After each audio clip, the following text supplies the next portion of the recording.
Welcome to Bike World, welcome to Southern Spain, welcome to the launch of the new Hornet 1000 SP. Now normally we start these launches with loads of facts, details, figures and boring data. I'm not going to do it, I'm going to do it the other way around. This is fun, this is awesome, and this is under 10 grand.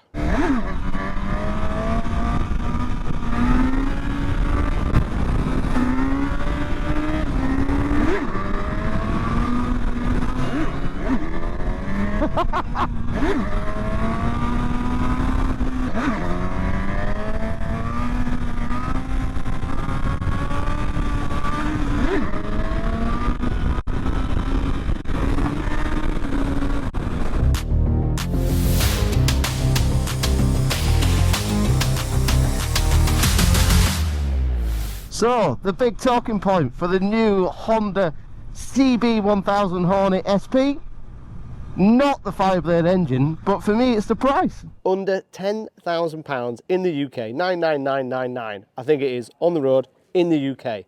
For 155 horsepower, 2017 Fireblade engined naked bike. Now I think every manufacturer is worried about this bike.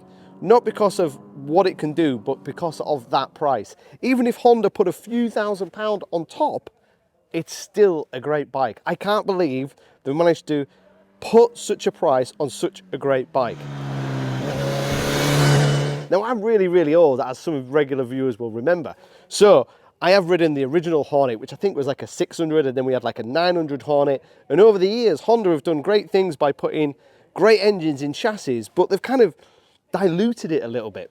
They've kind of like, you go to a rock concert, but the volume's only on 3 and 4, not on 9. And when I saw this bike in the flesh, and when I saw it at EICMA, when I saw it at the NEC, I thought, it's going to be fun, it should be fun, it's got a Fireblade engine, it's ticking all the boxes, we've got Stylema brakes and Öhlins rear shock. But then I was like, it's going to be Honda, so it's going to be safe, it's going to be a little bit soulless, it's going to be a bit diluted, but it isn't. This is probably one of the most fun naked bikes on the market, and it's a Honda. That is an unusual fact. It sounds great, it sounds raspy, it's got character, it's got soul, it's got grunt, it's got power. It's really enjoyable to ride. It feels like somebody at Honda has kind of unwritten the rule book and said, right, let's go a bit crazy, let's go a bit mad, let's have some fun. And that's what it is. It's so enjoyable and fun to ride. So we just stopped at a little coffee shop. We've done about 2 and a bit hours of riding. Lots of switchbacks, lots of first and second gear. Not a lot of time to let it loose and let it run free. A lot of it's been quite tight, but what that does show is how well it steers. Steers incredibly quickly, like really fluid and really sharp.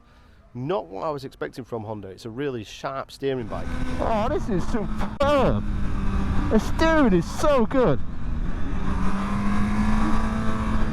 Brakes are really strong, these Brembo Stylemas, really strong braking. There's 3 different power modes. When you're in full power in the sports mode, it's a little bit sharp, but I think that's just because 1, it's the fueling for Euro 5 Plus, and 2, I think it's got so much delivery, and the gearing's quite short, so I won't say it's snappy, but it's very urgent. Also had a little play in rain mode, just because we have to, because it's testing. And in rain mode, it's so docile and so soft. And obviously the bike's not sliding or doing anything, but you can feel the traction holding it back when you gas it in the lower gears. So that's going to be a really safe, easy mode when you're back in the UK in pouring rain and it's freezing cold. So now we're going to go into some more faster stuff. We're going to turn the traction off, which you can't do on the move. You can only change the traction when you're static. You can't do it when you're actually riding. You can go into the user menus and turn off the traction. So hopefully if we do that and switch it off, I can then switch from the standard modes to the user modes, which will switch it off whilst moving. But if you've left the traction on, you can't switch it off whilst actually riding. So it's a little bit awkward, but apart from that, we're all good. We've got shower suspension on the front, fully adjustable Öhlins on the back. I've not wanted to change or touch the suspension all day. All works perfectly well out the box. It's this nice combination of woodwork on track, but also works on the road. Not overly hard, not overly soft. They seem to have got it sorted for a rider of my size and my weight. If you're into immature wheelies and antics, it will do it in first, second, third, and sometimes in fourth. As I say, it's very un-Honda-like in how much fun and how enjoyable it is to ride. So, just stopped for an important connector.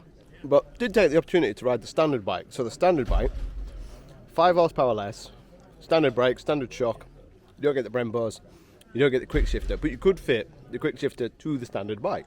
You'd save yourself £1,000, and if you're not really going to miss the 5 horsepower and you don't need the Brembo stylemas and the all-in shock because you're probably never going to go on track, then you could save yourself some money and buy the standard bike. But if you spend another £1,000, you get Brembo brakes, a quick shifter, and an all-in shock, and another 5 horsepower. So, and if you bought those parts individually, that's a money saving. So, bit of a difficult dilemma on that one. I'll have another ice cream and think about it. The electronics are very basic though, so we don't have any cornering ABS, and we don't have any cornering traction control. There's no IMU. It's kind of back to basics with the rider aids. Some people are going to really miss that, some people are not, and that's probably where they've saved the money, and that's why it's under £10,000. 155 horsepower naked 5-blade with character, soul, fun and enjoyable.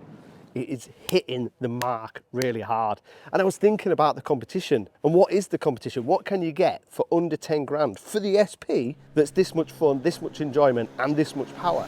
And if you go for the base bike, that's 9 grand. Okay, you don't have the all-ins, you don't have the Brembo stylemas, but you've got 150 horsepower and it's 9 grand. It's just over £100 a month on PCP. Honda dealers are going to be getting these bikes in by the bucket load because these are going to sell so well. When Honda launched the CB1000 Hornet, it ended up being one of the best selling naked bikes in Europe. This is going to do the same. I predict it will do the same. It is so much fun and so enjoyable to ride. It's the bike that I didn't want to stop riding today. If I had the opportunity, I'd stay here in Spain for another day and ride it again. Chris is going to absolutely love this bike at Bike World. It's fun, it's raw, it's all the things that Honda sometimes are in a great looking package that's under 10 grand.